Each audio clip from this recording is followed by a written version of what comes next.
90-е годы 20-го столетия в истории России запомнились как лихие 90-е. И этот эпитет «лихие 90-е» был им присвоен не зря. В 90-е годы 20 века на территории Российской Федерации действовало множество организованных преступных группировок. Помимо славянских группировок действовали и армянские, и азербайджанские, ассирийские и многие другие криминальные сообщества, объединенные по этническому принципу. Однако именно чеченские банды стали наиболее грозным явлением из мира криминала. Чеченская мафия действовала от Сочи до городов Дальнего Востока, и для противостояния бандитам из Северного Кавказа российским браткам приходилось объединяться в союзы. Даже порой враждующие беспощадно между собой преступные группировки были вынуждены объединяться в союзы, чтобы противостоять чеченской мафии. Но и это помогало далеко не всегда. Так возникает резонный вопрос: в чем же сила чеченской мафии и чеченцев? И почему с чеченской мафией во все времена боялись связываться? Сами себя чеченцы называют не чеченцы, они называют себя нохчи. И каждый из них входит в родовой союз. Такой родовой союз именуется тейпом, тейп. Чаще всего чеченские ОПГ 90-х годов принадлежали к одному тейпу. И всех, кто был вне их системы, считался чужаком. По заявлениям московской милиции на 1992 год в городе действовало 400 бандитов из Чечни, а к 1993 году их было уже 500.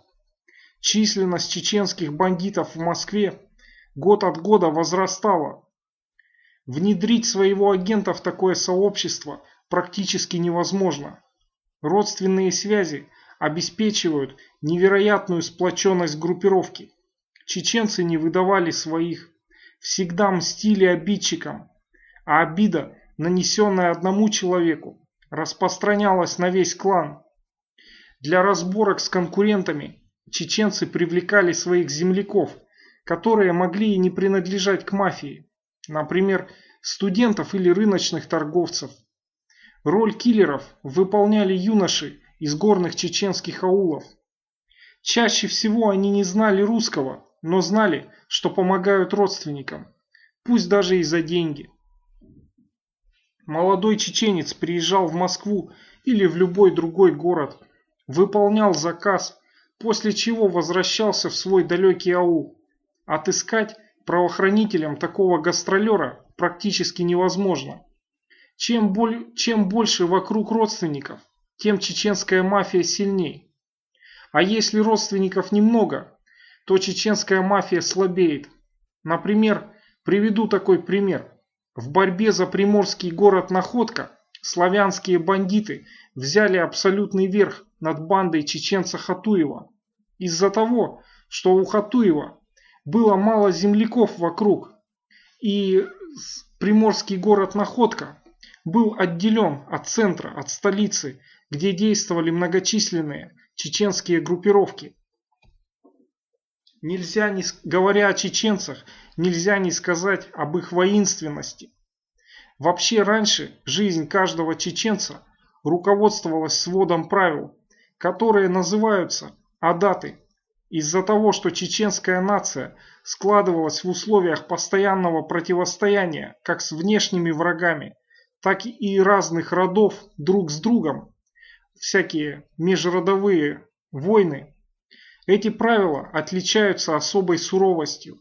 Согласно адатам, позорно вытянуть оружие и не пустить его в дело. Собираясь на разборки, на стрелку, славянские бандиты чаще ехали разговаривать, и только в исключительных случаях могла пролиться кровь. Чеченцы же отправлялись на войну. Ведь если вытянул нож, то им надо бить. Встреча на стрелке всегда заканчивалась с чеченцами перестрелкой или поножовщиной. что создало чеченцам репутацию беспредельщиков, даже по меркам горячих 90-х годов 20 века.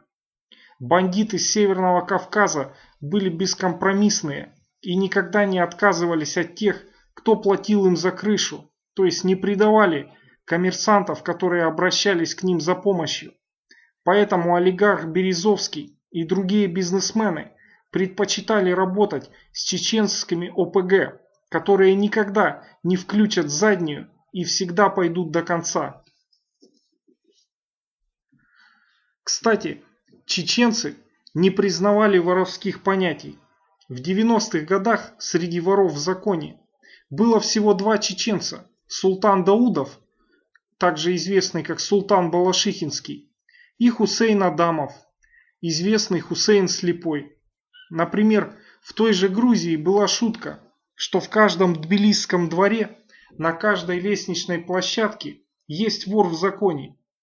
Дело в том, что чеченцы не признавали воровских понятий и авторитета воров в законе. В криминальной деятельности они руководствовались все теми же своими адатами, своим сводом правил. Согласно им, молодые беспрекословно слушаются старейшин, и места для чужаков-авторитетов здесь никогда не бывало. Именно совет старейшин, в который входили как старики, так и молодые мужчины, решал вопросы войны, вопросы перемирия, вопросы вынесения смертного приговора.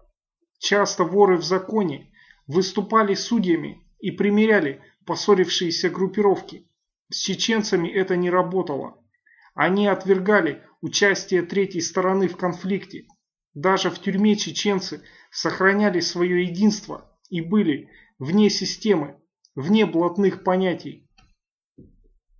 Кстати, существует такое мнение, что на первом этапе криминальных войн спецслужбы России целенаправленно поддерживали бандитов из Чечни, чеченскую мафию.